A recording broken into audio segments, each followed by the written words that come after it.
Muchísimos años que no voy a Venezuela, creo que si no me equivoco hace más de 20 años, así que va a ser un placer estar ahí en la querida Venezuela. E insisto, nosotros no hacemos ni política, ni estamos plantando iglesias, no hacemos eso, no porque esté mal, no es nuestra visión, no damos ni paternidad espiritual, ni ponemos iglesias, ni River sucursales, ni iglesias satélites. Lo que hacemos es solo paliar el hambre, ayudar a que estén un poquito mejor y ayudarlos en su pequeña calidad de vida. Digo pequeña porque son los chiquititos que les cambia la vida un poco el saber que van con una mochila, con útiles en este caso, con alimentos, y eso es lo que hacemos. Somos River, esto es iglesia. ¿Acaso hay alguna otra manera? No hay otra manera que no sea de bendecir, y gracias a ustedes por sembrar siempre y ayudar. ¿Estamos listos, sí o no? Para que Dios nos hable. Muy bien. Te conté una vez que leí una noticia de un hombre que heredó un bosque alemán que había pertenecido a su familia durante 400 años, nada menos. Los árboles que ahora él cosecha los plantó su bisabuelo hace 180 años. Los árboles que él va a plantar no estarán listos hasta que nazcan sus bisnietos. Él es solo parte de una cadena y cada generación debe tomar la decisión fundamental, una decisión fundamental en esa cadena. Pueden podar o pueden seguir plantando. Pueden vender todo y hacerse ricos o pueden tomar lo necesario y dejar una inversión a sus hijos. Yo siempre digo que este es el secreto de un buen o un mal político, independientemente de su moral. Que el político suele gobernar para sus 4 o 5 años de gestión. El estadista es el que construye autopistas que a lo mejor él no va a disfrutar en su temporada. Es el que funda colegios que van a quedar por 30, 40 años cuando él ya no esté en la presidencia. Eso hace el estadista. El politiquero solo piensa en los votos de su temporada. Bueno, algo parecido pasa con este ejemplo que te estoy transmitiendo ahora. ¿Podría alguien podar todos los árboles, hacerse millonario o decir no, tomo lo necesario y dejo para mis hijos y mis nietos? Y yo meditaba a propósito que todos cosechamos semillas sembradas por hombres y mujeres que jamás conocimos. Y todos sembramos semillas que cosecharán descendientes que nunca veremos. El otro día leí una frase maravillosa que decía, ¿uno realmente muere cuando la última persona que te vio o te conoció también muere? Mientras que uno viva en el recuerdo de la gente, uno no está realmente muerto para todos. Pero cuando el último nieto, bisnieto, quien te conoció, cierra los ojos para irse de esta tierra y es el último que habló contigo, el último que te recuerda, ahí es cuando uno realmente dice, ya no estoy en este plano. Mientras que tengamos algunos, el éter, el internet, la televisión, la radio, yo siempre digo, o libros, son palabras que seguirán vivas en cápsulas de tiempo. Seguirán gravitando aún cuando nosotros ya no estemos aquí. Porque todos somos de algún modo descendientes del pasado y responsables del futuro, de dejar una huella, de modo que cuando nos hayamos ido, alguien sepa, alguien por lo menos recuerde que algún día estuvimos aquí. Somos hijos del pasado y padres del futuro. Nacimos en un bosque que no sembramos. Y yo te tengo una pregunta hoy, aquí en esta mañana, tarde o noche, respecto a donde me estén viendo. ¿Qué aspecto tiene tu bosque? Al pararte sobre la tierra que te heredaron, ¿cómo te sientes? Porque algunos heredaron una tierra con muchos nutrientes, hileras e hileras de árboles de verdad, de valores, de herencia. Quizá te apoyes en el bosque de tus padres con orgullo, y si es así, gracias a Dios, porque no muchos pueden hacerlo. Yo diría que una minoría dice, me siento plenamente orgulloso de mi abolengo, de donde yo vengo, de mi línea sanguínea. Muchos no se sienten orgullosos de sus árboles familiares. Algunos heredaron pobreza, otros heredaron vergüenza, abuso, mucha disfunción. Algunos nacimos y vimos que la cosecha había sido levantada y nadie volvió a sembrar jamás. Yo celebro cuando nuestros hijos empiezan desde nuestros hombros, que a pesar de que somos hispanos, la mayoría provenientes de clase media o baja tirando subsuelo, nuestros hijos no tuvieron que vivir lo que nosotros. Ya es un valor agregado. Que nuestros hijos comiencen desde acá, que no tengan que empezar desde cero. A mí me tocó empezar desde cero, a pesar de que mis padres estaban vivos. No me heredaron nada. Si pedía herencia, me daban un poco de pobreza para compartir. Y a lo mejor tus recuerdos de la infancia te causan también más dolor que inspiración, que nostalgia. En el peor de los casos te maldijeron, te ignoraron, te rebajaron, te discriminaron. Lo que Dios venía hablando estas últimas 2 semanas en Confesiones de un hombre dañado. Capaz que pensabas que el trato que te daban era el trato normal, porque uno, ¿qué es la normalidad? Y la normalidad es lo que uno asume como tal. Y ahora que creciste te das cuenta que no era así, que no era normal el trato que te daban. Nos cae la moneda cuando somos padres, que uno está bañando a un hijo y dice, ahora que me acuerdo yo me bañaba solito y tenía 5 años, qué sé yo. Ahora que me acuerdo a mí no me daban estos mimos, me mandaban a dormir y ni me preguntaban si me dolía la cabeza, si había comido. Uno se da cuenta, si es que acaso no está repitiendo el patrón, que no era normal la crianza que algunos tuvimos. Entonces digo, el punto es que toda familia es un poco disfuncional, porque todas las familias están formadas por personas y las personas estamos, por lo general, agrietadas y rotas. Así que no hay familias perfectas, impolutas, diáfanas, transparentes y dignas de un premio Nobel. Yo hace poco recordaba que teníamos una tía que vivía en una casa lúgubre, apenas iluminada con una reja de pequeños rectángulos que filtraban la luz del mediodía.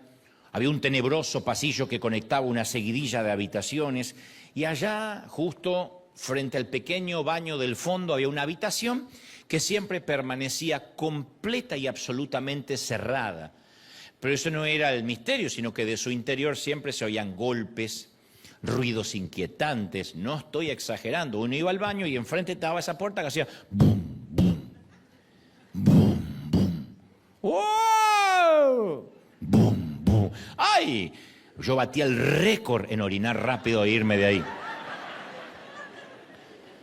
Por nada del mundo te acerques a esa puerta, mijo, era la consigna de la tía, sin más explicaciones ni excusas que esa. Pasarían unos cuantos años, muchos, para darme cuenta que en esa habitación sombría y húmeda mi tía ocultaba una hijastra rara. Era la época, con horror te cuento esto, donde ciertas familias se deshacían socialmente de un hijo que tuviera algún tipo de retraso mental y que podía avergonzarlos. El OPA, el retrasado, el subnormal, como se decía cruelmente, en ese entonces jamás aparecía en una foto familiar, nunca, no, porque arruinaba la foto. ¿Qué van a decir que tenemos un hijo tonto? Se lo recluía de por vida en una recámara bajo llave, de por vida, lejos del resto de la familia, ni siquiera se sentaba a la mesa en Navidad, en Nochebuena, en, no sé, Acción de Gracias, si fuera el caso. Tan discriminativo, cruel y segregativo como está sonando. Afortunadamente ya no abundan ese tipo de casos sin que al menos sean denunciados o expuestos.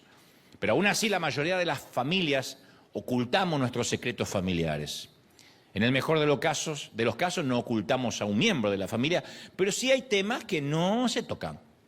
Son historia tabú en reuniones familiares. Los Goebbels, teníamos algunos tíos que bebían demasiado, la mayoría moría de cirrosis. La consigna es no beban alcohol ni fumen cerca del cajón porque todo puede estallar. Por la cantidad de alcohol que ya tenía el cadáver, ¿no? Algún padrino de 70 al que le gustaban las muchachas de 18, se rumoraba. Un bisabuelo que se presumía que pudo haber sido soldado nazi. Una prima que tenía un bebé, que había tenido un bebé 7 mesinos de 11 libras y que decía, se casó de apuro. Alguien recuerda la frase casarse de apuro, ¿no? Que yo pensaba que era una boda rápida, no, era todo el apuro. Teníamos una abuela divertida al que le gustaba coleccionar maridos. Pero fuera de esos detalles, casi nimios, inocuos, éramos más o menos normales. Uno se acostumbra a su nueva normalidad. No obstante, y a propósito de esto, siempre me llamó la atención que Jesús nunca tuvo problemas, el Señor, en ocultar las manzanas podridas de su árbol familiar. Nunca. Nunca higienizó la Biblia, nunca la hizo aséptica de manera que dijeran, wow, mira el abolengo, mira el linaje sanguíneo del cual provenía Jesús. ¿Qué otra cosa esperaríamos? No. Si nos trepamos al árbol genealógico de Jesús, vamos a encontrar un montón de manzanas plagadas literalmente de gusanos.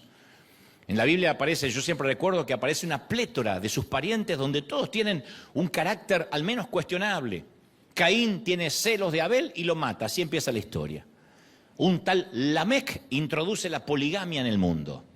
Noé se embriaga y maldice a su propio nieto. Lot, cuando tiene la casa rodeada por habitantes de Sodoma que quieren violar a sus visitantes, le ofrece a cambio que tengan relaciones sexuales con sus hijas.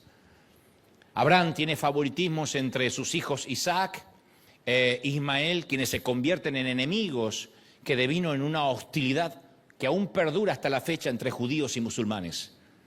La bisabuela Rahab era una ramera de Jericó, trabajaba como madame y regenteaba un burdel en la zona roja de Jericó, o en la zona rosa en algunos países. El abuelo Jacob era tan taimado que hubiese merecido una tobillera eléctrica en su tobillo. El tío Labán, ¿para qué te voy a contar? Hizo un cambiazo sutil en la luna de miel de manera que su yerno Jacob no sabía que se había casado con la mujer equivocada hasta la mañana siguiente. La hermosa y seductora Betsabé, que nadie le cree que no sabía que los boyeristas podían verla, solía bañarse, obviamente desnuda, en plena terraza a luz del día, frente al Palacio Real. David, el matador de gigantes, que supo tener más mujeres que sentido común, además de ser un pésimo padre, y además de tener David una personalidad tan irregular que un día escribía salmos y al día siguiente seducía a la esposa de su propio capitán. Y su hijo Salomón, que uno dice el sabio Salomón, tampoco era una joyita el muchacho, ¿eh? Un magnate, un Tony Stark, un rockstar harto de dinero. Era tan rico, estaba tan solo que se dedicó a coleccionar mujeres como trofeo. Fue el primer cosificador de género. ¿Y los matrimonios bíblicos? Bueno, desastrosos. Adán y Eva la fregaron en el huerto y se culparon el uno al otro. La mujer que me diste, dijo. Y la mujer y la serpiente que me apareció. Que algunos dicen que tipifica a la suegra. Bueno, pero no sé, no lo sé. No, pobre serpiente. Pero bueno,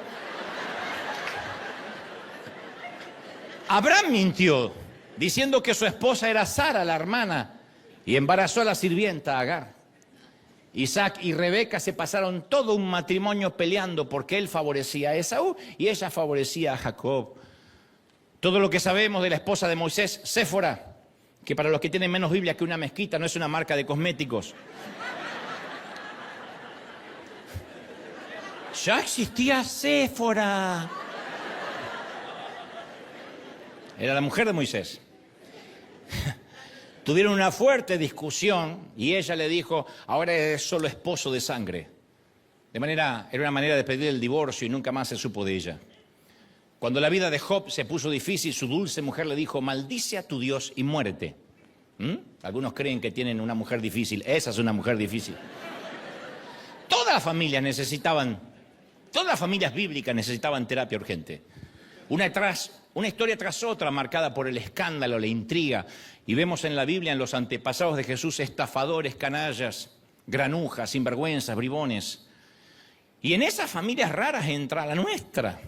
Encontramos nuestras propias historias familiares en estas historias familiares. Yo celebro que Dios no permitió que los traductores, que los escribas, que quienes interpretaban la inspiración del Señor le pasaran asepsia a las historias. Nos molesta cuando vemos historias impolutas y nos ponen una barda o una valla demasiado alta para que la alcancemos. Es espantoso decir, todas las familias de aquí eran santas y puras, como la vida de los ministros que predican. Y ponemos esos ejemplos que a veces ni siquiera son reales.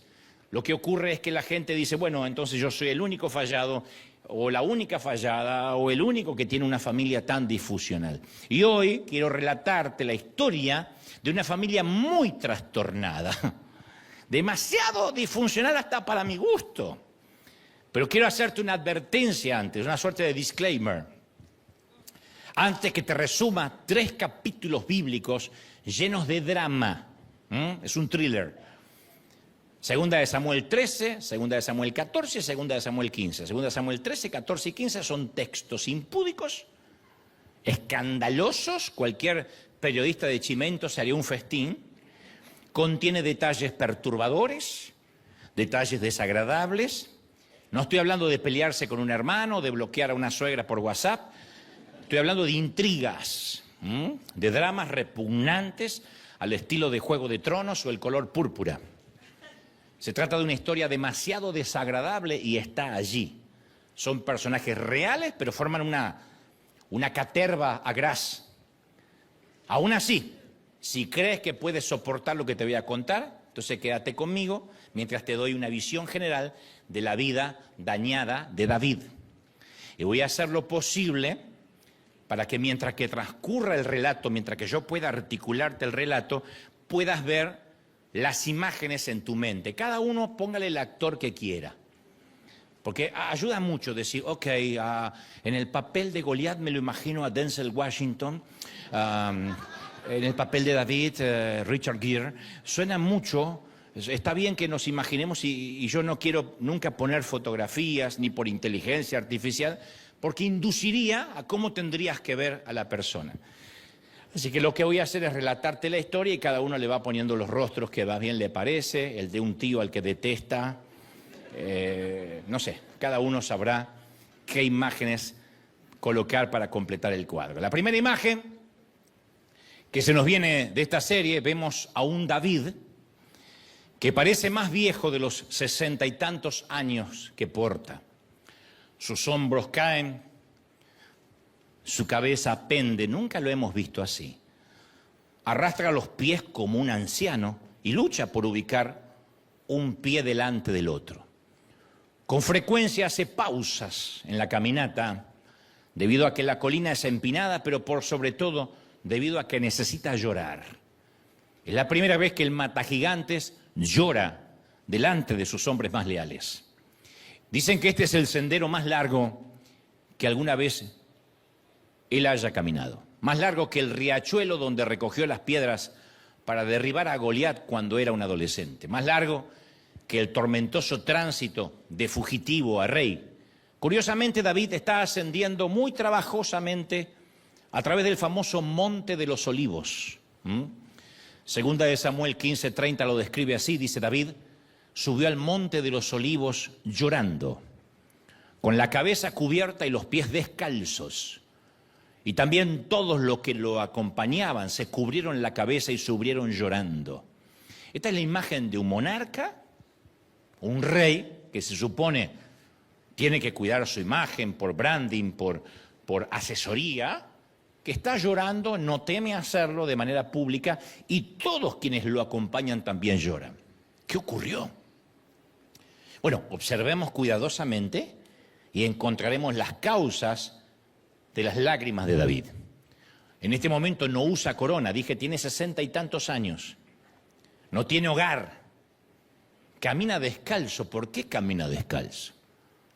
Cuando alguien sale descalzo de un sitio es porque por lo general empieza un temblor. Algunos de los que vivimos en esta parte, en la costa oeste de la Unión Americana, sabemos la sensación espantosa de un temblor. Hace poco hablaba con, creo que era Ricardo Montaner, que me decía, me tocó estar justo en México en aquel terremoto espantoso y él de pronto siente que todo el edificio en el cual estaba, era creo que el Hotel Sheraton, empieza a temblar, pero a temblar como una hoja al viento. Y dice, uno sale en calzoncillo. Hermano, uno sale en calzoncillo de calzo.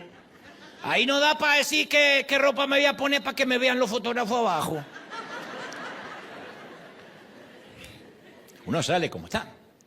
Interpreto que aquí esto es lo que sucede con David, sale descalzo, no por una mera decisión, sino porque me imagino que no tuvo opciones, tuvo que salir, no sé, la Biblia no dice exactamente qué horario, pero tuvo que salir sin siquiera llevarse lo necesario. Resulta que su hijo Absalón se sublevó militarmente, tomó Jerusalén por la fuerza y perpetró un golpe de Estado. Su hijo se transformó en un dictador hegemónico.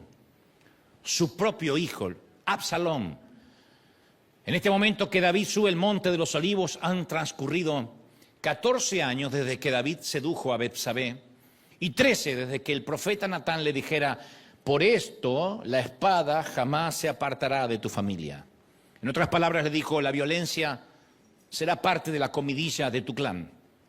No habrá un solo día en que no haya algo de violencia entre tus hijos, entre tu familia, tus esposas, lo que sea. Y esas murallas que ahora están a la espalda de David pertenecen a la ciudad que David fundó.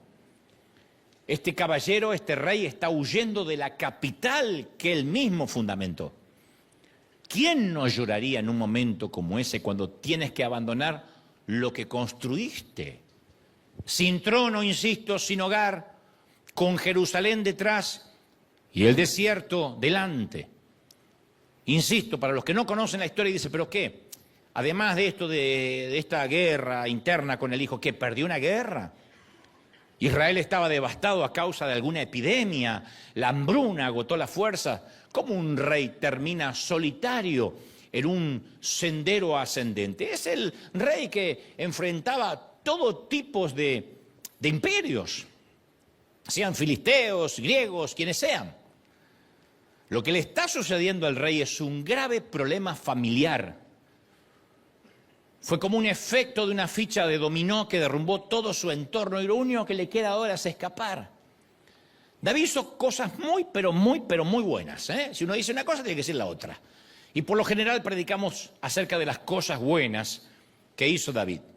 Unificó las 12 tribus en una sola nación, dirigió grandes conquistas militares donde siempre ganaba, fundó una ciudad capital, Sión, elevó a Dios como el Señor de todo mundo, llevó el arca a Jerusalén, pavimentó el camino hacia el templo, puso adoración 24 horas, de manera que todo mundo podía adorar a Dios cuando quisiera, 24/7. Escribió poesías que nosotros aún leemos y salmos que aún cantamos. Pero cuando preguntamos acerca de su familia, lo estropeó todo. David era el Homero Simpson de los padres bíblicos. Cuando se trata de sus hijos, irónicamente, el gran David es la imagen de la pasividad al momento de tratar con sus hijos, de corregirlos. Hay un pasaje que expone su filosofía como padre timorato, como padre impasible. Su hijo Absalón no es el primero ni el único en sublevarse. Otro de sus hijos, la Biblia narra que Adonías también había organizado un golpe militar. ¿Qué pasa cuando los hijos quieren el trono de su padre? ¿Por qué? ¿Qué es lo que ven? ¿Qué es lo que ven que el pueblo no ve? Este otro hijo reunió también carros, jinetes y personal del cuerpo de infantería para tomar el trono. ¿Qué hizo su padre? Primera de Reyes 1:6 dice: David nunca lo había contrariado, ni le había pedido cuentas de lo que hacía. O sea que es un gran rey, pero pésimo padre al momento de poner los puntos y la disciplina. Ahora, David no comenzó a tener problema a causa de sus hijos, porque algunos dicen, bueno, le tocaron hijos complejos, ¿no? Si uno mira su historia con detenimiento, vamos a notar que David en realidad no quería o no podía amar a nadie. Es muy duro decir esto, porque siempre ponemos a David como un personaje impoluto, diáfano, transparente, pero no es Jesús, es David.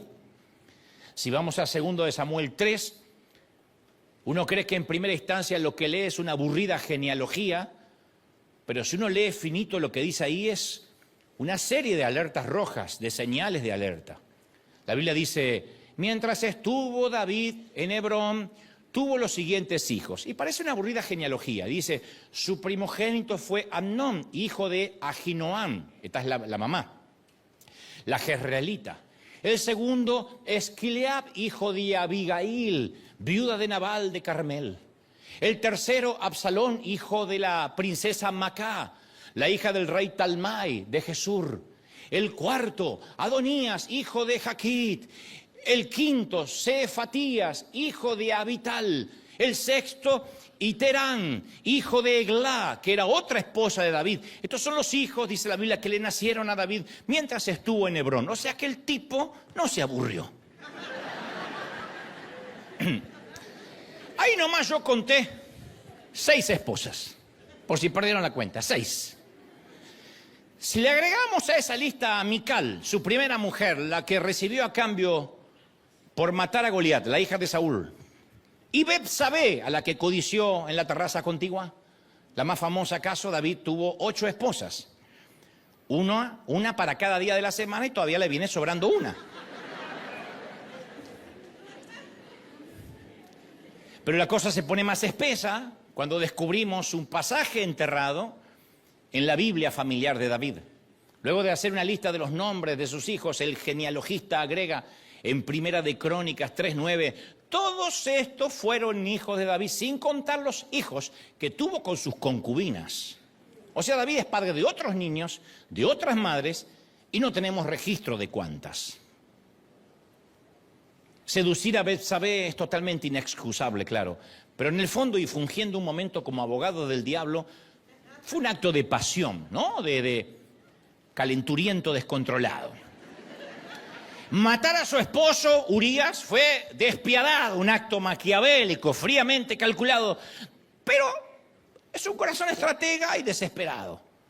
Ahora, ser un mujeriego reincidente y un padre pasivo le costó un precio demasiado alto para pagar o para sostener.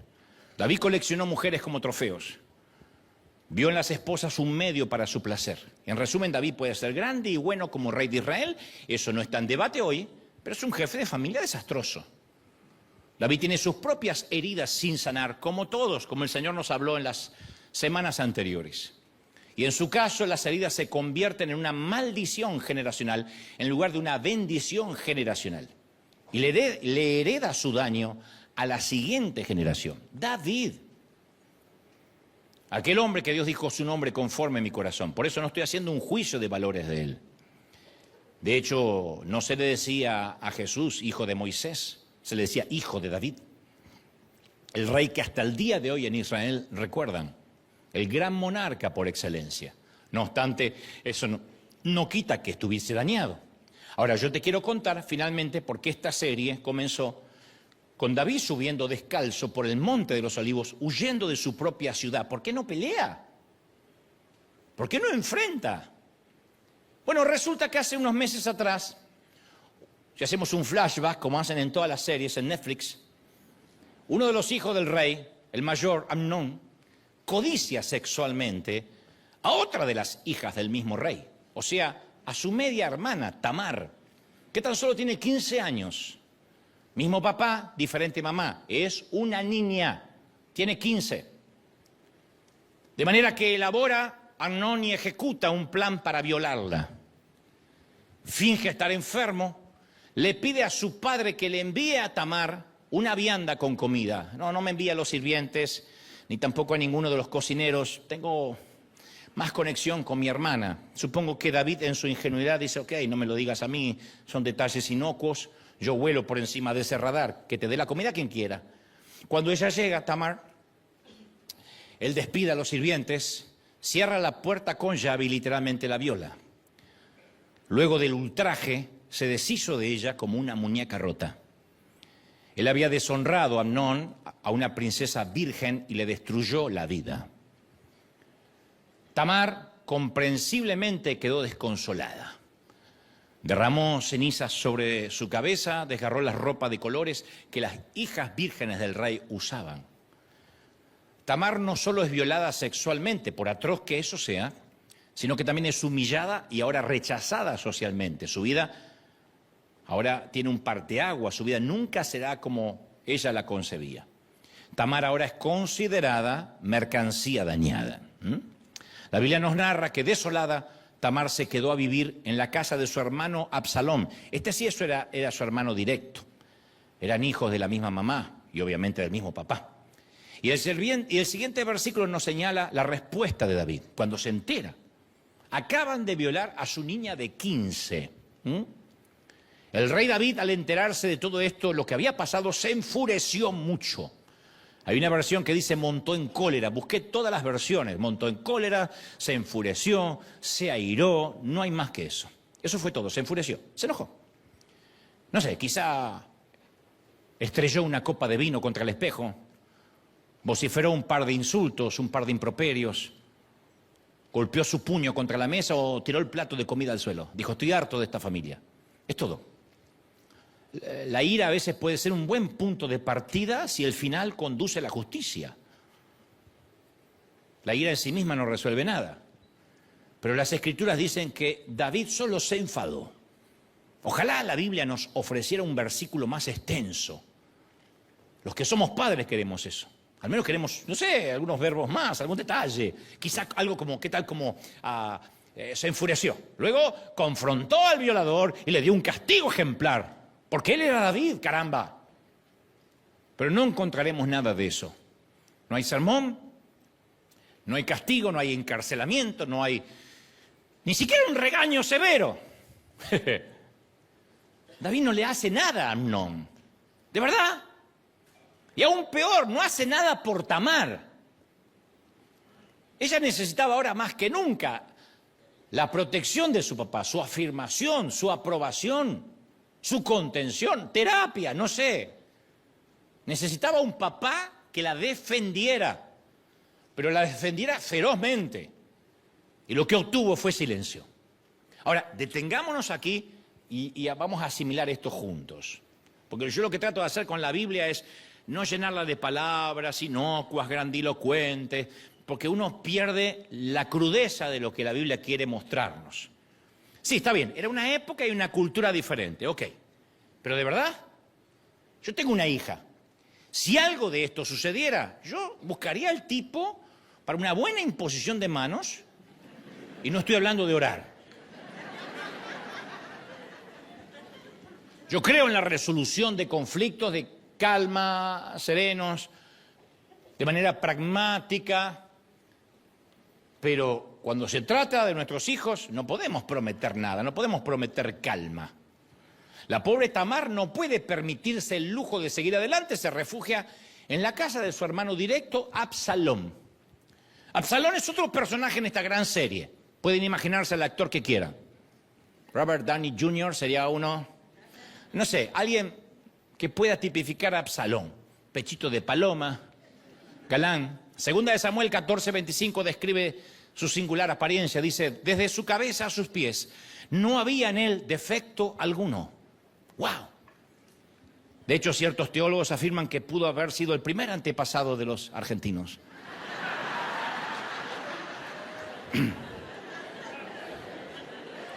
Si vamos a decir una herejía, que por lo menos nos deje bien. De la cabeza a los pies no había en él defecto alguno. La Biblia menciona que se cortaba el cabello una vez al año porque le pesaba demasiado. Y el peso del cabello cortado, describe la Biblia, era de unos 200 ciclos. Esto equivale a más de 2 kilogramos. Tenía un cabello muy largo. Así que imagínense, pasión de gavilanes.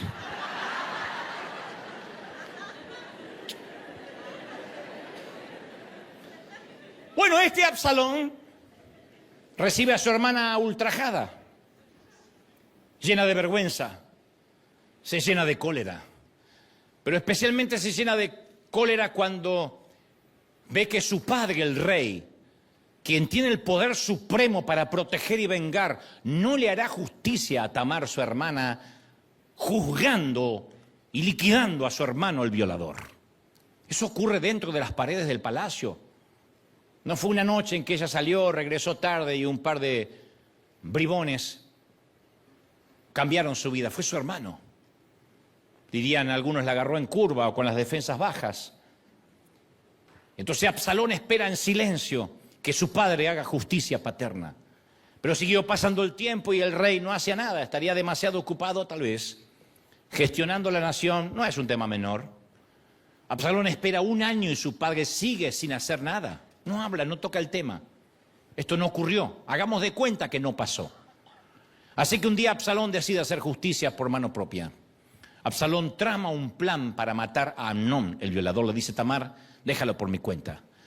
Presumo que Tamar dice, deja que papá se ocupe. Papá no se va a ocupar, papá no se ocupa de estas cosas. Papá es un mata gigantes. Papá es el rey de Israel. Papá está viendo si todavía lidera las encuestas como principal rey. Él no se ocupa de nosotros. Y defendió a su hermana y emborrachó al violador y lo mató, para hacer la historia corta. Apuñaló a su hermano se echó a la fuga y albergó un odio visceral contra su padre David por haber hecho caso omiso al ultraje, por no haber ejercido la disciplina y el castigo, caramba, que era lo que se espera de un rey o al menos de un padre. Hasta aquí tenemos una historia de incesto, engaño, una hija violada, un hijo muerto, otro hijo con sangre en las manos, un palacio conmocionado, una familia que se empezó a caer a pedazos. Pero era apenas la primera ficha del dominó. Ahora sí era tiempo, nuevamente era tiempo de que David desplegara su coraje, como cuando todo Israel lo vio matar a Goliat.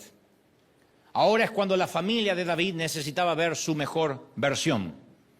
Pero otra vez no ve nada de eso. David no intervino, David no respondió, hizo caso omiso al asesinato. Ahora escucha, nadie en el palacio responsabiliza a Amnón de la violación y nadie responsabiliza a Absalón del asesinato. Absalón acaba de matar a su hermano. Están intentando apagar un fuego con gasolina. Con un asesinato intentar arreglar una violación. La Biblia dice que David llora a su hijo Amnón, el asesinado, el violador asesinado, por muchos días. La Biblia dice, y lloró por muchos días. Mientras que Absalón, el ejecutor, el asesino, huye del país. Absalón interpretó el silencio de su padre como ira. Él dijo, el silencio solo me enoja más, y huyó iracundo a esconderse en la casa de su abuelo. David tampoco hace ningún intento por ver a su hijo. Absalón pasa desapercibido en la vecina ciudad de Gesur y permanece lejos durante 3 años. 3 años, proscripto en el exilio. Durante esos 3 años vivieron en ciudades separadas, padre e hijo. Después de eso, el rey permite que Absalón regrese a Jerusalén. Uno de sus generales, uno de su mano derecha, perteneciente al círculo rojo del monarca, le dice, mira, tendrías que permitir que tu hijo al menos regrese a Jerusalén. Tus enemigos políticos están usando esto como un arma para destruir tu imagen. Y entonces vuelve a Absalón y es como si nada de este desagradable y espantoso asunto de Tamar y Amnón hubiera ocurrido. Se ve que David tiene un sesgo, una manera de manejar las cosas como aquí no está sucediendo esto. Si lo ignoro, no está pasando. Me sorprende porque fue lo que más le molestó cuando Goliat desafiaba 2 veces por día a los escuadrones de Israel. Y le decía, manden un hombre a pelear conmigo, si ese hombre me venciere, seremos vuestros esclavos. Pero si yo venciera a ese hombre, Israel servirá a los filisteos. David es un muchachito y dice, ¿cómo pueden ignorar al gigante? Saúl y todo el ejército decía, ignoremos al gigante, se va a cansar. Es David quien dice, ¿quién es este incircunciso para desafiar a los escuadrones del Dios viviente? David aprendió desde muy joven que no se puede ignorar a los gigantes que vociferan en nuestro valle privado de Ela. No, hay que enfrentarlos. No sé qué le ocurrió a David en su edad adulta, que ahora no enfrenta nada. Absalón retorna a Jerusalén, pero David no quiere verlo, no quiere esa fotografía. Seguramente tiene un asesor político que diga, está bien que regrese a Jerusalén, pero la gente no está lista para que te tomes una foto con el asesino. Los políticos cuidan mucho con quién se toman fotografías. Si ves 2 presidentes dándose la mano, es porque hubo mucha estrategia en el medio, no son fotos casuales como nos sacamos nosotros por ahí. Cuando 2 presidentes o 2 mandatarios, o un mandatario se saca con su hijo, con su esposa, es porque hay una estrategia para los votantes. Así que David, asesorado o quizá por motus propio, cree que si lo ignora por un tiempo, las heridas cicatrizarán. El pueblo lo olvidará, Absalón también sanará. Ni hablar de Tamar, que no aparece en la historia.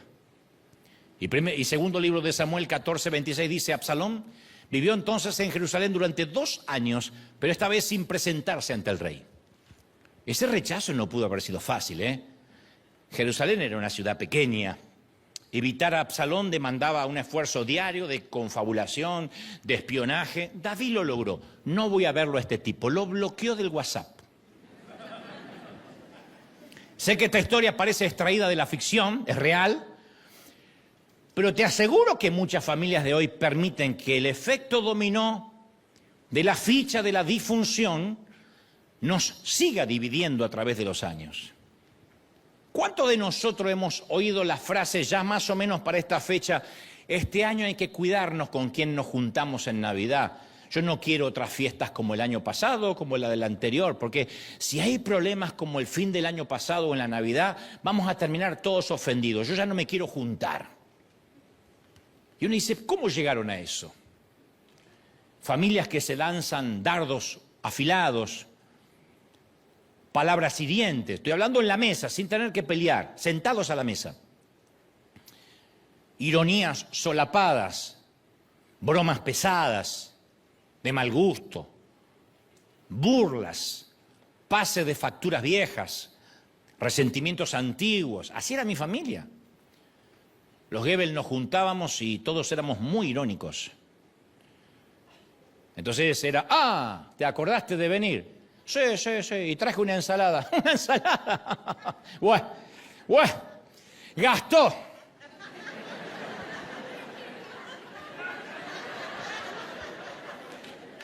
Venía una de las esposas de mis hermanos a levantar la mesa y mi papá, bueno, por fin alguien hace algo. Por fin alguien nos invita. ¡Oh! Menos mal que no teníamos a Cristo y para las 12 de la noche estaban todos borrachos y no se acordaban quién era quién. Pero cuando todavía la sobriedad circulaba en el ambiente, todos peleados, irónicos, burlas. ¿Qué te hiciste en la cabeza? ¿Qué estás estudiando? Vago.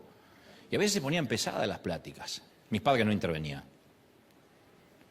Mi mamá siempre sostuvo la idea, la amo con todo mi corazón, pero siempre sostuvo la idea de que el gran axioma era divide y reinarás. Entonces con un hermano, ella era su hijo favorito y le hablaba mal de los otros tres. Y con el otro le hablaba mal de los otros tres y el otro, no sé cómo era ese sistema. Pero me decía a mí, ay, no sabes lo que me hizo el Diego. ¡Oh! Menos mal que te tengo a ti. Fuiste un regalo. ¿No era un tumor? Hello. Amén. No, menos mal que te tenemos, hijo. Y yo decía, bueno, pues para eso nací. Para traerle un poco de paz a los viejos. Yo no soy un tipo beligerante, ni peleador. Y un día mi madre no sabe que yo había llegado y le dice a mi hermano, ay, Dieguito, menos mal que te tengo porque el Dante nos hace la vida imposible. Mamá.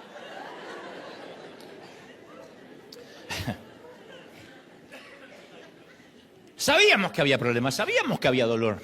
Y seguíamos como siempre, como si nada hubiéramos pasado. Alguien enfrentó, alguien confrontó. Hubiese dado lo que sea porque mi padre nos reuniera a nosotros y nos dijera, no voy a permitir la falta de respeto entre ustedes. No permitiré que un hermano hable mal del otro. Pero la manera de captar la atención de la familia era hablar mal del otro. Mamá, tengo un chisme acerca de mi hermano. Oh, no me digas, porque él no me cuenta nada, cuéntame. Entonces era una suerte de dimes y diretes donde nunca buscábamos sanar. Y nos creímos eso de que el tiempo cura las heridas, pero las heridas sanan correctamente cuando se las trata correctamente. El tiempo por sí mismo no cura nada. El tiempo solo, intrínsecamente, en sí mismo no cura nada. El tiempo pasa, volvamos a nuestra historia. Absalón ahora está de vuelta en Jerusalén y el tiempo no le calmó nada. Y tramó un plan con mucha ironía y te la voy a mostrar dónde está en momentos.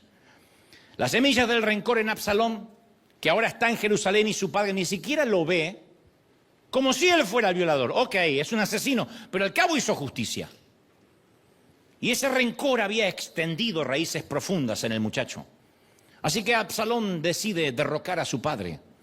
Recluta al ejército de David, organiza un golpe de estado para conmemorar un gobierno de facto. Empezó de una manera sutil, se presentaba temprano todos los días en la puerta de la ciudad. Uno entraba a la ciudad y no era lógico ni común ver al príncipe, y menos con esa larga cabellera. No había defecto en él alguno, de pies a cabeza, insisto. Era casi un argentino parado a la puerta de la Casa Blanca.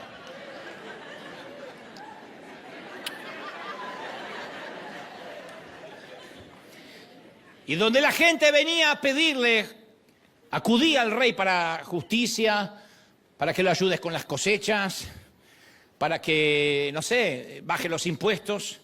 ¿Y qué hacía Absalón? Se levantaba muy temprano, se ponía en la vera del camino junto a la entrada de la ciudad.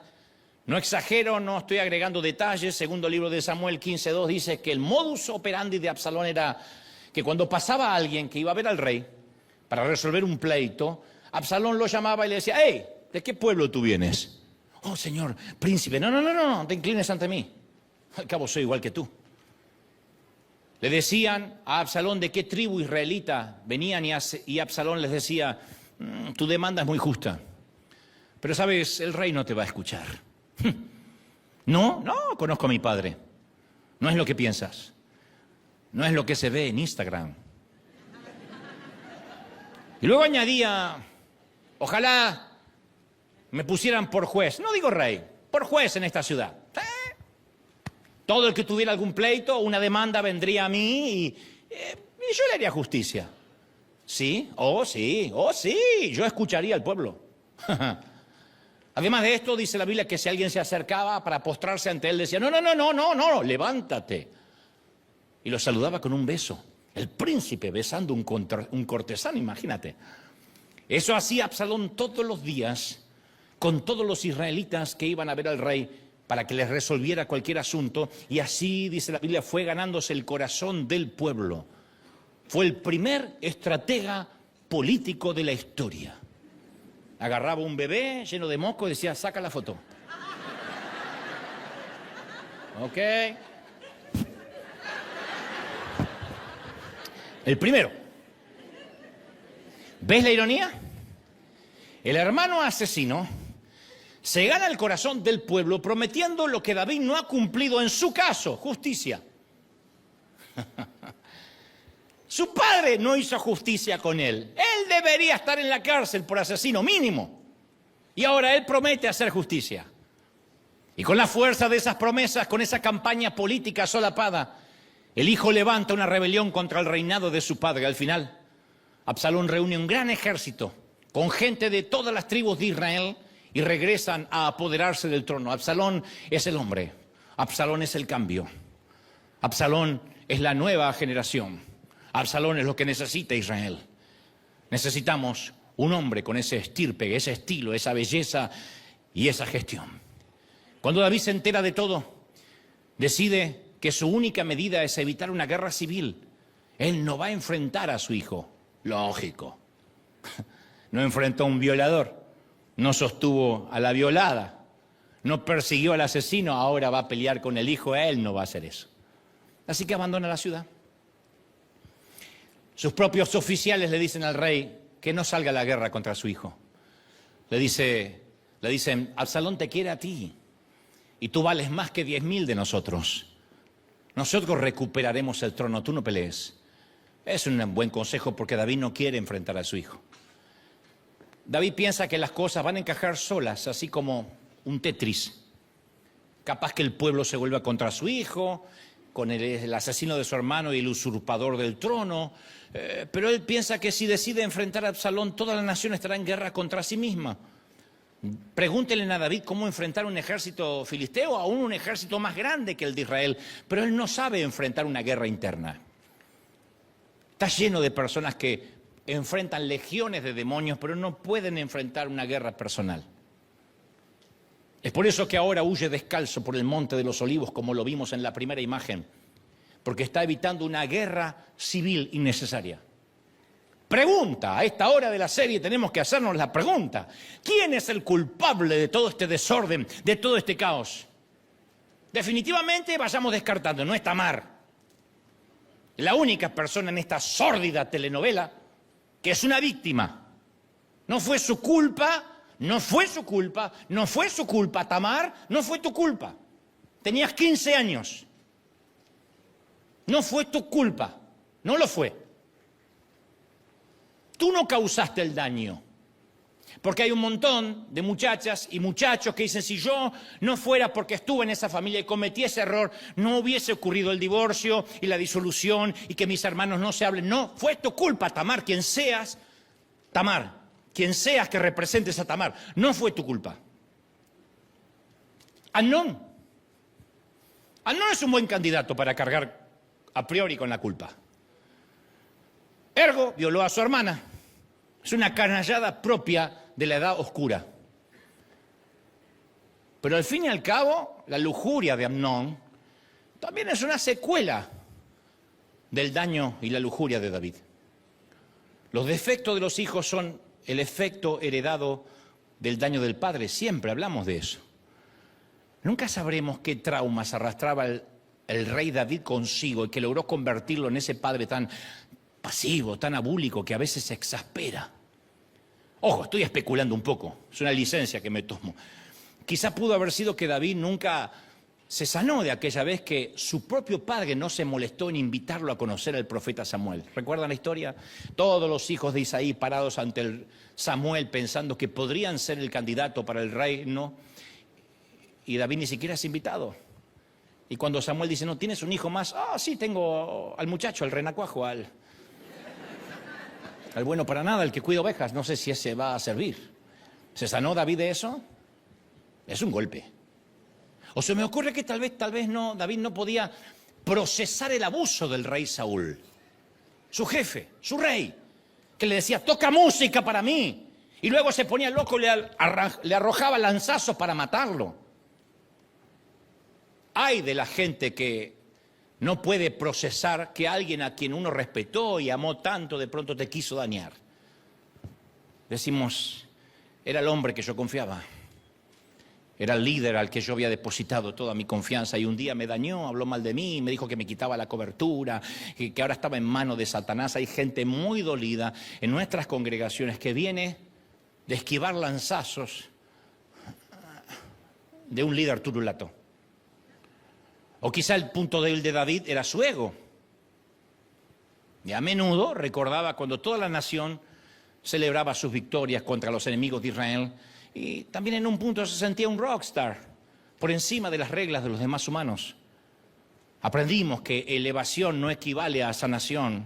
Estar en un sitio preponderante no significa que el tipo esté sano. David es rey de toda una nación, pero la única persona que fue con él a todas partes siempre fue él mismo. Nosotros siempre viajaremos con nosotros.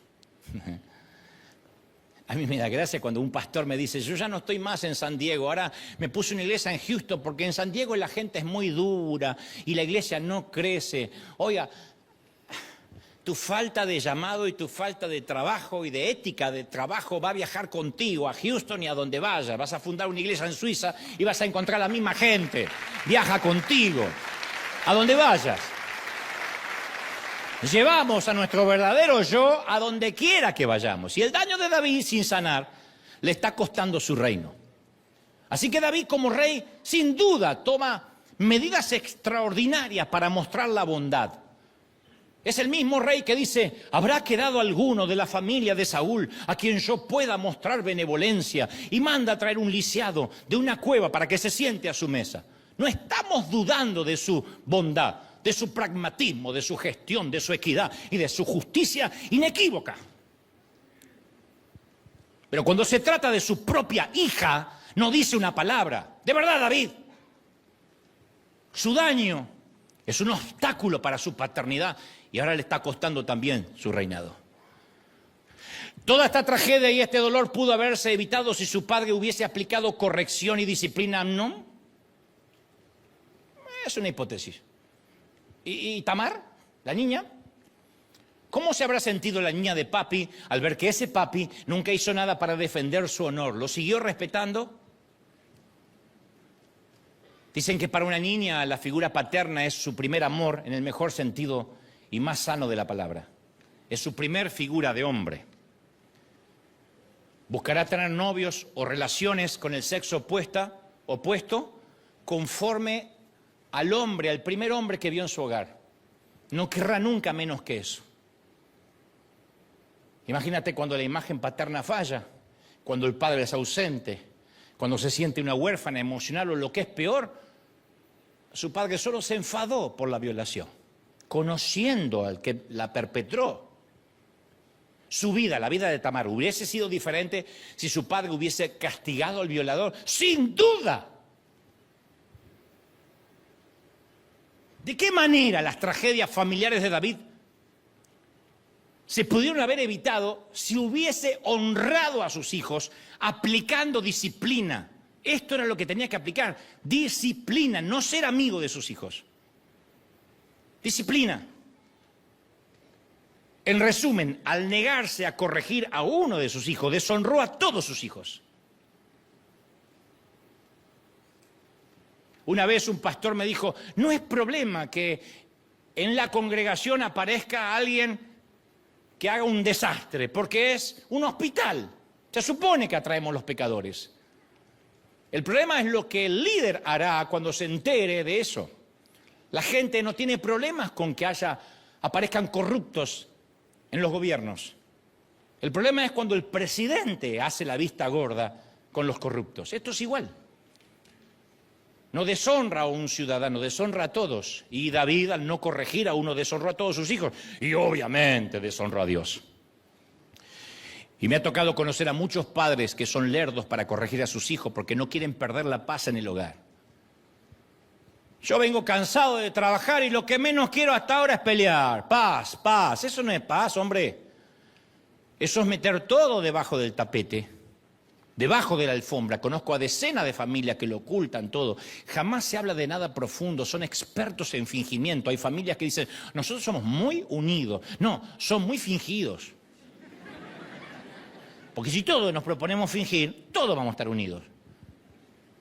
Y se reúnen a comer, ok, pero todo es una cultura superficial. No se toca este tema, no se habla de la hija que se divorció. Por favor, no se le pregunta.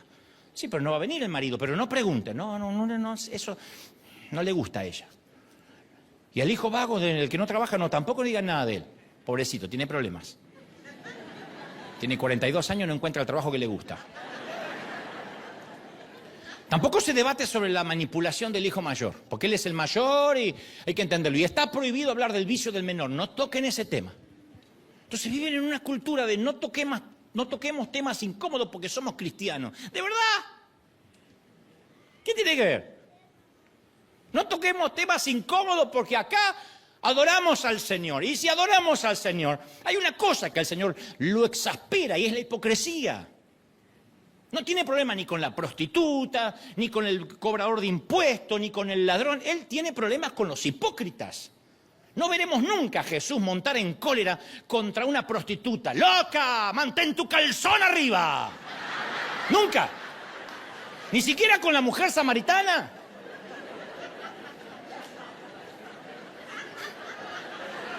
Lo dije, lo pensé, creo que lo dije, ¿no?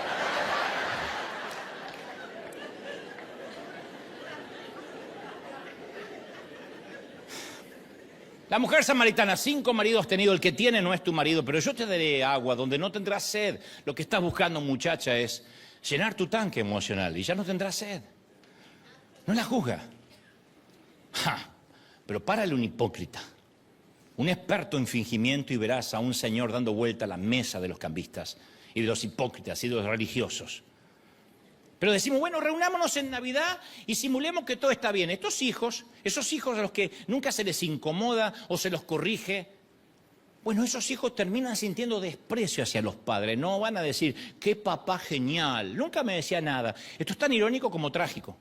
Irónico porque precisamente lo que los padres tratan de hacer es ganarse el amor de sus hijos, pero se pierde ese amor cuando sus hijos ven que sus padres no tienen ninguna autoridad. Y trágico, porque esos hijos siguen tomando decisiones perjudiciales para ellos y para toda la familia. Proverbios 13:24 da un diagnóstico muy crudo. Dice, el que detiene el castigo a su hijo aborrece, mas el que lo ama desde temprano lo corrige. Lo corrige, aunque duela. Lo corrige, aunque duela. ¿Duele? Duele. Y los que siempre queremos estar bien con todo, duele más. Proverbios 29:15 dice, la vara y la corrección dan sabiduría, mas el muchacho consentido avergonzará a su madre. Qué feo cuando sentimos que tenemos que dar explicaciones por nuestros hijos porque nos avergüenzan. Yo sé que algunos dicen, pero mi hijo en casa es un demonio, lo que pasa es que actúa afuera. Bueno, tienes la mitad ganada. Peor sería también tener que aclarar lo que pasa afuera. Lo cierto es que la toma de poder de Absalom significó la caminata más triste de David fuera de Jerusalén, en lo alto del monte de los Olivos, en el desierto, sin corona, sin ciudad, descalzo. Solo un corazón entristecido, solitario, un hombre acabado. Los leales de David finalmente alcanzaron a Absalom, para terminar la historia, aunque no es el punto. Dicen que Absalom, cuando trataba de escapar a caballo, su largo cabello, ese año no había ido a la peluquería todavía, su largo cabello quedó enredado en un árbol. Literalmente, pasó y el cabello se le enredó en un árbol y quedó pendiente. Y entonces alguien del círculo rojo de David, Joab, uno de sus comandantes de confianza, ve al rebelde colgado del árbol y a pesar de que su rey le había ordenado no hagan daño a mi hijo, él practica tiro al blanco. Al corazón. Segunda flecha. Al corazón. Tercera flecha. 3 flechas en su corazón. Un heredero al trono que murió en la flor de la vida. Cuando David supo la noticia quedó destrozado. Y otra vez volvió a gritar palabras de dolor. Son las palabras más dolorosas. Están en 2 de Samuel 18:33. ¡Absalón, hijo mío! ¿Quién me diera estar muerto yo en tu lugar? ¡Ay, Absalón, Absalón, Absalón, hijo mío! Así está descrito en la Biblia. ¿Cómo es que David llora por alguien que le causó tanto daño? Son lágrimas tardías. David triunfó en todas partes menos en su hogar. ¿Cómo nos explicamos el desastroso hogar de David?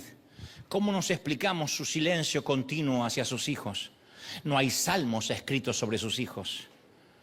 Seguramente de todas sus esposas, alguna habrá sido digna de un soneto o de una canción. Nunca habla de sus mujeres. Aparte de la única oración que ofreció por el hijo de Betsabé para que no muriera, nunca oró por su familia, nunca más. Ora por los filisteos, por sus guerreros, ofrece ruegos por Jonathan, su amigo, por Saúl, su principal rival, pero en lo que concierne a la familia, por lo menos no hay registros que haya orado. Estaba muy ocupado para darse cuenta, es una posibilidad. Al cabo tenía una ciudad para establecerse y un reino para construir, lo entendemos. No era un simple handyman, con el mayor respeto que me merece quien transita ese oficio. ¿Puede ser que haya sido demasiado importante para cuidar a sus hijos?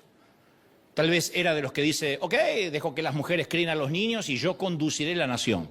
Y a la noche quiero una buena copa de vino y una noche de sexo. No pido más para ser feliz. ¿Se sentiría demasiado culposo como para corregirlos? Después de todo, ¿cómo podía David, que había seducido a Betsabé y haber mandado a matar a Urías, su esposo, cómo podía corregir a sus hijos cuando violaron y mataron? Y si le decían, papá, ¿desde qué lugar me hablas? Tú también. Lo cierto es que todos vamos a hallarnos en la despedida de un hogar, de un hijo del hogar. Dios permita que jamás, jamás, jamás estemos delante de un ataúd y tengamos que decir, ojalá yo esté muerto en tu lugar. Pero sí lo vamos a despedir cuando ese hijo o esa hija decida vivir solo o emprender su propio vuelo o casarse. Y haremos memoria. Hijo mío, ¿quién me diera volver 10 años atrás y arreglar ese episodio triste que esperaste que yo arregle? Ojalá pudiera comerme palabras que dije, momentos de ira, o decir aquello que decidí callar para no causar problemas. Los que estamos muy ocupados solemos decir, yo lo hago todo por mis hijos, pero esos son frases de timadores. Algunos viviríamos así, aunque los hijos no existieran. Hay hombres que toman identidad de lo que hacen. Y a veces, como le sucedió a David, es demasiado tarde. Ocupados o no, somos padres, imperfectos, repletos de errores. Aquí yo no estoy planteando hay que ser padres perfectos, porque ninguno lo es.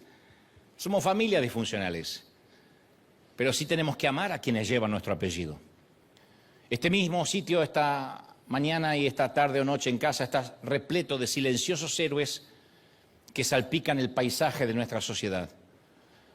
Esos silenciosos héroes no llevan puesta medalla, no besan trofeos, pero sanan rodillas raspadas, besan las lastimaduras. No escriben los titulares de los portales de noticias, pero cosen la línea de dobladillos, planchan, pegan botones. Nunca encontraremos estos nombres en la lista de los Nobel o los Pulitzer, pero sí en la sala de clase, en el grupo de WhatsApp de padres. Son padres, somos padres, pero no solo por el acto de serlo, por apellido y calendario. Somos héroes, son héroes. Los programas de noticias no te llaman, pero tus hijos sí lo hacen. Nos llaman papá, mamá, pa, ma, dad, mom. Y esas mamás y papás son más valiosos que todos los ejecutivos, senadores y legisladores de cualquier país. Los niños deletrean amor con 6 letras, tiempo. Aunque a algunos de nosotros se nos olvida con el pasar de la vida. Pero hoy tenemos esta historia descarnada y Dios permite que sea descarnada para que no paguemos el precio que David pagó. Vamos a espolear la historia, nos acercamos unos poquitos capítulos a las horas finales de David, porque pasaron muchas más cosas. Pero vamos a ver el costo final de ser pasivo con su familia. Miremos el modo en que nuestro héroe va a morir. David, el matagigantes, el rey de Israel, el compositor de los salmos más bellos que jamás hayan sido escritos. Vamos a ver cómo muere, porque en ninguna congregación hablan de la muerte de David, se ignora. No sé por qué no hay mensajes acerca de su muerte, se habla de la muerte de Julio César, de Simón Bolívar, de San Martín, de Washington. Nunca hablan de la muerte de David. A lo mejor porque no fue como la muerte de un héroe. David está a horas de bajar a su tumba. La Biblia describe que un frío se instaló en sus sábanas y no lo pueden sacar. Está hablando de una manera metafórica y también real.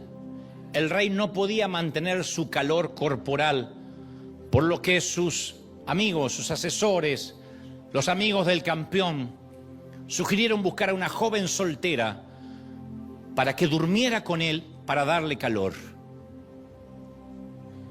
Van por una de sus esposas. Dijimos que contamos, ¿qué? 8 más las concubinas. ¿Cuántas? No. Ninguna de las docenas de mujeres que lo acompañaron durante su juventud está ahí. Nunca sabremos por qué, no quiero especular, pero ninguna está ahí en la estación final de su esposo y rey. ¿Por qué? ¿Llaman a alguno de sus hijos? No. Quizá por todo esto que te conté no quieren estar a su lado. O están debatiendo quién va a quedar en el trono. Primera de Reyes 1:3 dice que puede que sea el pasaje más triste de toda la vida de David.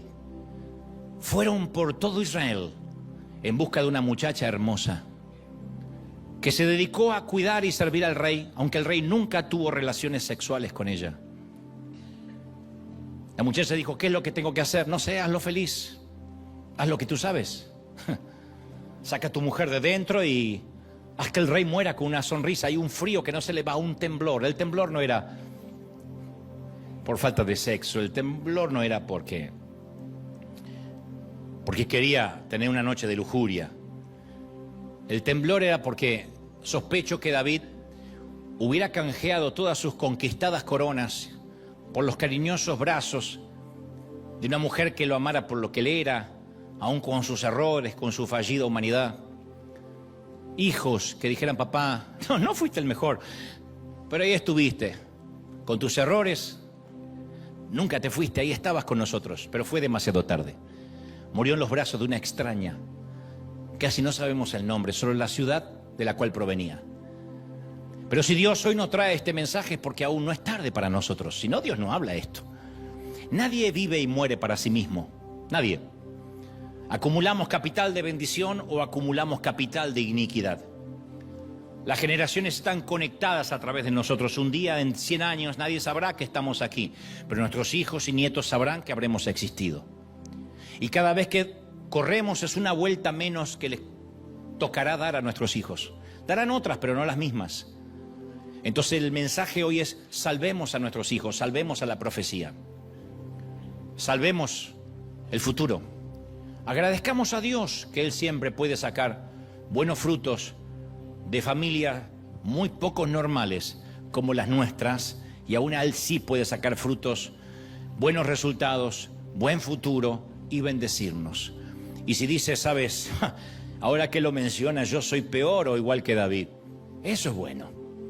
Celebro y bendigo a todos los que nos damos cuenta que todavía no es demasiado tarde. Mientras que nuestro corazón bombee sangre, todavía estamos a tiempo de cambiar, reflexionar, replantear, regestionar y decir, aunque pasé 40, 50, 60 años siendo un pasivo o una pasiva, voy a restaurar, porque lo que Dios puede hacer en una noche es más importante que lo que yo pude haber hecho en toda una vida. Familias poco normales, a celebrar al Rey de Reyes. ¡Santo! ¡Vamos! Te exaltamos, Rey. ¡Te adoramos, Rey de Reyes! Bendito eres. Vamos a orar. En casa, aquí. Te dije que era un mensaje crudo.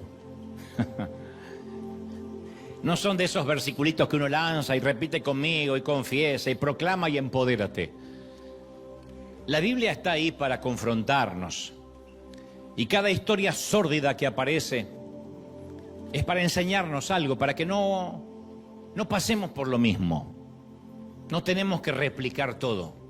Hay cosas que podemos evitar. Basta que alguien haya tropezado para que nosotros no tengamos que tropezar con la misma piedra. ¿No es acaso lo que los padres injustos hacemos? Somos injustos, somos pecadores y aún así le evitamos el mismo dolor que el nuestro. Dios dice, he dejado un registro bíblico para que no tengas el mismo dolor. Quedémonos con las cosas buenas de David, con las trovas, con los salmos, con la poesía, con la prosa. Y evitemos el dolor de saber que por no hablar, por callar, por hacer caso omiso, perdemos acaso lo más importante. En este caso, el Señor habla especialmente sobre los que dejaremos a la próxima generación. Y sé que a veces es difícil. Lo más difícil es una de las cosas que mencioné. Uno no se siente a la altura moral de enseñarle algo a un hijo. Aquí hay padres divorciados, hay padres que han estado en la cárcel, hay madres que han tenido abortos, hay mamis que han pasado por decenas de parejas. Y entonces el primer pensamiento que el diablo instala es, ¿qué le vas a enseñar a tu hija? ¿No te acuerdas lo que eras en tu juventud? Pero acordarse de lo que eras en tu juventud es para que tengas empatía y más que nunca la puedas ayudar. En vez de juzgarla, ayudarla, ayudarlo, porque pasaste por eso. Entonces uno no se tiene que poner en papel de santo, porque ahí tus hijos te van a decir, ¿qué me vienes a enseñar si una vez me contaste qué? O yo supe qué. Hay que hacer lo mismo que yo sugiero siempre a los pastores. No se pongan en superhéroes, en padres, esposos e hijos ejemplares, porque la gente esperará tu caída. Pero no porque sean malos, sino porque les subiste la vara, los hiciste sentir mal, y entonces ahora que bajas como ellos, dices, ok, no eras tan perfecto. Entonces, párate desde el punto, ok, aquí nadie en este lugar está sano, convengamos, todos estamos dañados, ¿ok? Nada más estoy diciendo, no caigamos, no nos equivoquemos, luchemos por cambiar. No importa qué edad. Mi papá me dio su primero y último abrazo cerca de los 90 y tantos años, 93, 94 años. Nunca nos abrazó. No podía mostrar afecto. Y me dio un abrazo antes de que yo salga a un estadio en Buenos Aires. Y me dijo, yo soy un hombre bruto y a mí no me enseñaron a abrazar. Vos sabés que yo no tengo estudio y yo estoy orgulloso de vos. Yo le dije, papá, no quiero que te mueras sin saberlo. Yo también te quiero. Nos reconciliamos, no nos reconciliamos, nos abrazamos a sus 90 y tantos años. Nunca se es demasiado viejo, ni demasiado endeudado, ni demasiado joven, ni demasiado enredado como para no poder enmendar. Siempre, mientras que el corazón esté latiendo, siempre, mientras que la sangre fluya por nuestras venas, habrá esperanza. Digamos, Señor, yo quiero cambiar, ser un punto de inflexión para las nuevas generaciones. Mi vida ha sido un desastre, pero al menos no dejaré ese desastre a mis hijos. He acumulado capital de iniquidad, pero no he de pasar esa iniquidad a los míos. Vamos a luchar para sostener lo bueno que ha hecho el Señor. Oramos al Señor. Padre, gracias por esta mañana. He transmitido lo que creo has puesto en mi corazón sin omitir, sin quitar, sin sumar nada a lo que creo es tu revelación. Y he transmitido torpemente a donde yo puedo llegar desde hace años, que es al intelecto de quienes me prestan sus oídos por tu providencia, pero tú has llegado al corazón. A donde yo no puedo llegar nunca, a los sitios más recónditos y escondidos del alma, a los tuétanos, a los lugares más secretos. Y yo te pido que tu Espíritu Santo selle esta palabra. Que tengamos una nueva temporada, un nuevo inicio, un nuevo momento para arrancar, para comenzar. Que sepamos que vamos a tener que arrancar para poder plantar. Que para construir habrá que sacar escombros. Que para construir un edificio alto habrá que sanar. Y que eso será incómodo, revolver heridas. Pero el revolver las heridas no tiene el propósito